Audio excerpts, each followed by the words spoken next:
The same guy who correctly leaked Jason and Lucia's surnames before trailer 2 just dropped a bunch of new info, so let's break it down. Ambrosia and Port Gellhorn are apparently nothing compared to Vice City in terms of size, and honestly, that checks out. If you've been following the GTA 6 mapping project, this lines up exactly with what we've seen so far. From both the 2022 leaks and the 2 trailers, it's been pretty clear that Vice City is the most dense, detailed part of the map. It's the centerpiece. But hopefully that doesn't mean everything outside of it ends up feeling like the countryside in GTA 5. Huge, empty, and mostly just filler between missions. As for underwater exploration, GameRoll's source says there's not much to find right now beyond some treasure spots, but that could change before release, and it better. Because if we go by that screenshot from the Leonida Keys, the underwater world looks insane. It's absolutely packed with sea life, turtles, eels, schools of fish, coral reefs, and divers. I just hope that level of density isn't limited to 1 or 2 spots. There's so much potential here. Hidden caves, rare sea creatures, maybe even some creepy Easter eggs. GTA 5's underwater zones had cool details, but they were spread thin. This time, Rockstar has a chance to actually make exploring the ocean feel worthwhile. Just don't let that one pretty screenshot be the best part. And while we're on the topic, there's a mission where you shoot a shark with a spear gun. That's wild. Not just because it's the first time we're getting a spear gun in a GTA game, but because it sounds like actual underwater combat might be a thing. GTA 5 lets you swim around and maybe throw a punch, but this, hunting sharks with a proper weapon, that opens the door to some seriously fun mechanics. I can already imagine doing stealth dives, sneaking up on something dangerous in the depths, or maybe using it to defend yourself during a heist gone wrong near the coast. If Rockstar leans into it, the spear gun could end up being one of the coolest and most unique tools we've ever had in a GTA game. Next up, we've got some pretty bold claims about interiors. According to the source, there are shopping malls with shops inside, and skyscrapers with elevators, and supposedly around 700 shops in total. That's a massive number if it holds up. And yeah, GameRoll later clarified what he meant. He's not saying there'll be 700 full-sized, walkable stores. It could include vending machines, gumball stands, basically anything you can interact with and buy from might count as a store. But even then, 700 is more than enough to make the world feel alive and explorable. Obviously, not every building is going to be enterable, because we've already seen some parallax interiors in the trailers that are clearly just for show. But it sounds like we'll still have way more interiors than any GTA game before it. And if that includes malls, hotels, rooftops, and random corner stores scattered across the map, that alone could push the game to another level.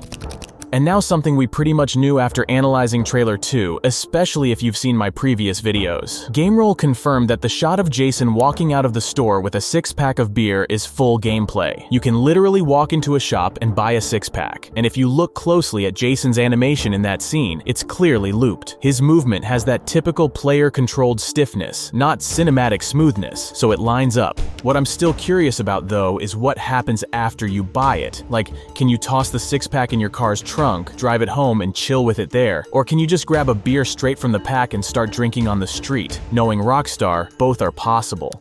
One of the more interesting parts of these leaks is the way GTA 6 might handle its story structure. Apparently the game is split into chapters, like in Red Dead Redemption 2, and right now, Chapter 4 and 5 aren't even finished. In fact, a big chunk of Chapter 5 was cut, and is being reworked completely. That's kind of surprising, because GTA has never really done this before. The older games have always played out like big continuous crime films with story beats spread across missions and areas. But in RDR2, the chapters were used to frame different time periods and tone shifts. So if GTA 6 is going that route, it could mean a more focused and segmented narrative than we're used to. We also know that everything shown in both trailers so far is from chapters 1 to 3, including the bike-to-truck stunt from trailer 2. So that tells us Rockstar's holding a lot back, and the later chapters might feel completely different from what we've seen so far.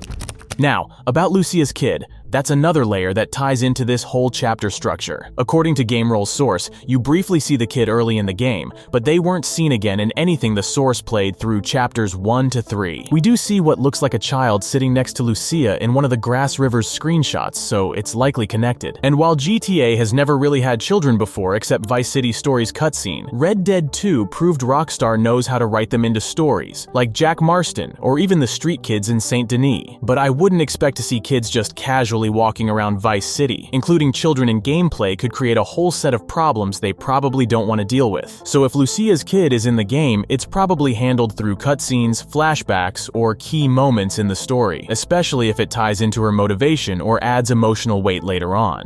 Now let's talk about the character abilities, and this is where things start to sound a bit underwhelming. According to the leak, Jason has a slow-mo shooting skill similar to Deadeye from Red Dead. During this ability, weak points on enemies supposedly get highlighted, making him more effective in combat, and this actually lines up with what we saw back in the 2022 leaks. There was a moment showing loot being highlighted inside an interior while in slow motion, so this feature has probably been in the works for a while, even if the weak point mechanic wasn't fully visible yet. But Lucia's ability kinda sucks, at least based on what we're hearing. It's a stripped down version of the same thing. She goes into slow motion too, but can only fire a single shot. That's it. It honestly sounds like a worse version of Michael's bullet time ability from GTA 5, and not in a good way. For a character that's meant to feel just as important as Jason, it's disappointing to hear her gameplay mechanic might be that limited. Hopefully Rockstar is still working on this, because if both protagonists are going to have unique abilities, they need to feel equally impactful. Not like one got the full feature while the other got a placeholder. Now here's something interesting. GameRoll's source says they haven't seen any returning GTA characters in what they played, but they also admit they're not too familiar with past characters anyway, so they can't say for sure. But based on what we've seen in Trailer 2, we have spotted what looks like Phil Cassidy, and it's clearly not the exact same Phil from the 3D era, cause he's got both hands this time, but the resemblance is definitely there, and the name's still floating around in community discussions. But still, I don't think we'll see returning characters play a huge role in the main story. Rockstar seems to be building something fresh with Jason and Lucia, but that doesn't mean we won't get references or Easter eggs sprinkled throughout the game, just like we've seen Nico Bellic mentioned in GTA 5 before. There was an Eastern European guy making moves in Liberty City, but he went quiet. I wouldn't be surprised if GTA 6 follows the same pattern. Maybe we'll hear about Franklin running VIP contracts on the radio, see Michael featured in a Vinewood movie poster, or catch Trevor's name dropped in some crazy story from a drunk NPC. That's why it's kind of a letdown to hear the random encounter from the 2022 leaks, where an NPC talks about Jay Norris, apparently got cut. That scene had an older guy ranting about conspiracy theories and asking if Jay Norris was still alive after the Life Invader explosion. If that's been scrapped, maybe Rockstar is being more careful about how they tie GTA 6 to the past, but I hope they haven't removed all the callbacks. And getting back to the mechanics, GameRoll's source mentioned that people will react if you have your gun out, and Jason and Lucia will actually try to hide their weapon if they're walking around with it drawn. I imagine walking down the street with a pistol in hand, and as soon as your character spots a nearby pedestrian, they subtly shift the gun behind their back or lower it to avoid drawing attention. Sounds pretty reasonable. Now this part is kind of disappointing. According to the leak, Lucia's ankle monitor doesn't affect gameplay at all, and she gets rid of it pretty early in the story. That's surprising because for months, people have been assuming it would limit where you could go with her, at least during the early chapters. Kind of like how certain areas were locked in the older GTA games until you progressed far enough. The idea that only Jason would have full freedom at the start while Lucia's movement was restricted actually sounded like a smart way to build tension and make the characters feel different. But if the ankle monitor is just a visual detail that disappears after a few missions, it kind of feels like wasted potential. There's so much they could have done with it, like increased police attention, triggering alerts if you go too far from a safe zone, or having to sneak past scanners. But if it doesn't impact anything, then what's the point of even showing it? And now onto the weapons. There's a mix of changes and cuts here that say a lot about how Rockstar's still figuring things out. GameRoll's source said the weapon wheel was just changed for the third time recently, which means they're clearly still experimenting with how it should feel. That lines up with what we saw in the 2022 leaks, different versions of the wheel showing up across various clips, depending on when they were recorded. It seems like they haven't quite nailed the balance between simplicity and depth yet, but the fact they're still iterating this late in development shows they're trying to get it just right.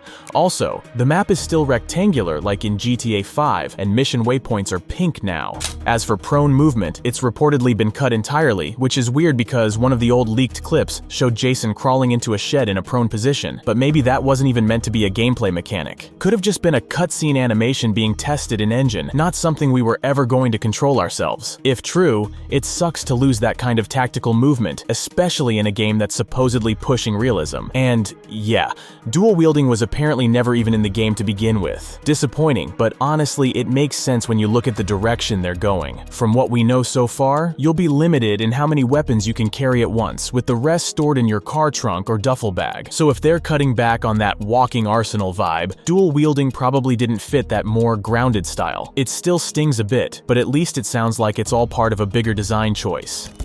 Outside of missions, there's still a lot of random stuff either in the game or getting worked on. The Greet and Intimidate system from Red Dead is back, which is nice. It's not anything huge, but it adds a bit more interaction with NPCs. As for music, GameRoll said you can't use AirPods to listen while walking around, but we've already seen AirPods in both trailers and promo shots. So either it's not implemented yet, or it's planned but not functional in the build his source played. It'd be a shame if that feature doesn't make it, especially since walking around with headphones in fits the whole modern Vice City setting perfectly. Then, the 6-star wanted levels are coming back. That's a big deal for anyone who missed the classic GTA mechanics, especially since only GTA 1 and 5 didn't have them. With more stars, there's more room for variety in how law enforcement responds. We're talking full-on SWAT teams, armored vehicles, maybe even military showing up when things get out of hand. If done right, this could make high wanted levels feel way more intense than in GTA 5, where it often felt like the same few cops just kept showing up no matter how far you pushed it.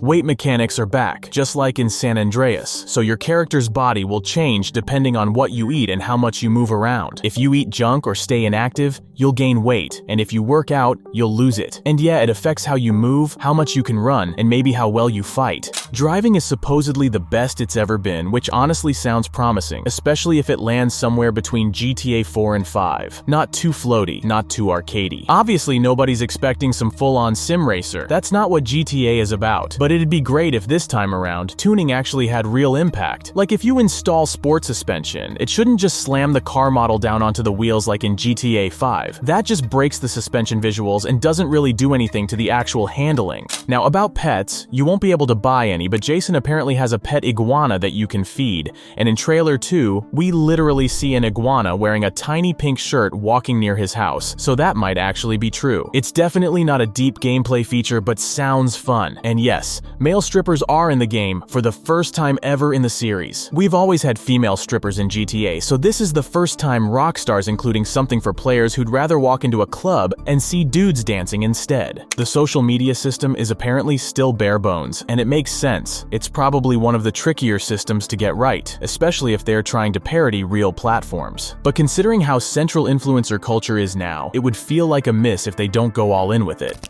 Now this is one of the more interesting gameplay changes. Character switching is getting a third option. Instead of just switching between Jason or Lucia like in GTA 5, there's a mode where you can control both at once. Basically, if you switch to the Jason and Lucia option, whichever character you're not actively playing will show up and hang around nearby. That opens up a lot of possibilities, especially for how missions start. According to the leak, some missions are solo, Jason only or Lucia only, but others are designed for both. And if you show up with both characters already together, you can jump right into those missions as a duo. That sounds way more fluid than the way character switching worked in GTA 5, where it was more of a scripted moment mid-mission. Outside of missions, it also means you can just hang out, go play golf together, mess around in the city, basically do the usual GTA side activities, but with both leads involved. And while we're still on the story topic, there's a lot more info worth digging into. That shot in trailer 2 where Lucia gets tackled inside the airplane is apparently part of a heist mission. GameRoll's source said it connects to a storyline where Lucia sneaks into a bodybuilding gang, and the woman who tackles her is assumed to be part of that group. Makes sense given her build. There's also a mission where cops start turning on each other, though the person who played it didn't have the full context leading into it. Another name that came up is Donnie. He's Jason's friend, and from the way he was described, he's a complete freak. He works with Jason under Brian, but that's all we know about him so far. And then there's the sex scenes, which at least in the version the source played are pretty tame. The camera cuts away before anything actually happens. Nothing explicit. But they also didn't see all of them, so there's still a chance Rockstar pushes it a little further in some scenes. But as of now, it sounds like they're keeping it under control for now, probably to avoid turning it into a controversy magnet before the game's even out. there's also few quick bits that might disappoint some of you. First off, the map is once again an island, just like GTA 5. So yeah, no mainland connections, no Florida-style panhandle either. That's probably gonna kill some of the old fan theories. Also, there's supposedly no Guarma-style secret map or extra location, at least not one the source has seen. They haven't played the full story, so there's still a chance something shows up later, but for now, don't count on it. And as for that long-running rumor about a Disney World parody just north of Vice City, something people were calling Fairyland, according to this info, that's not a thing either. So it might be that it never really existed, or it got scrapped along the way. And it's a shame, because a satirical theme park full of shady mascots and off-brand rides sounds like peak Rockstar. But who knows what's still hidden deep in the map?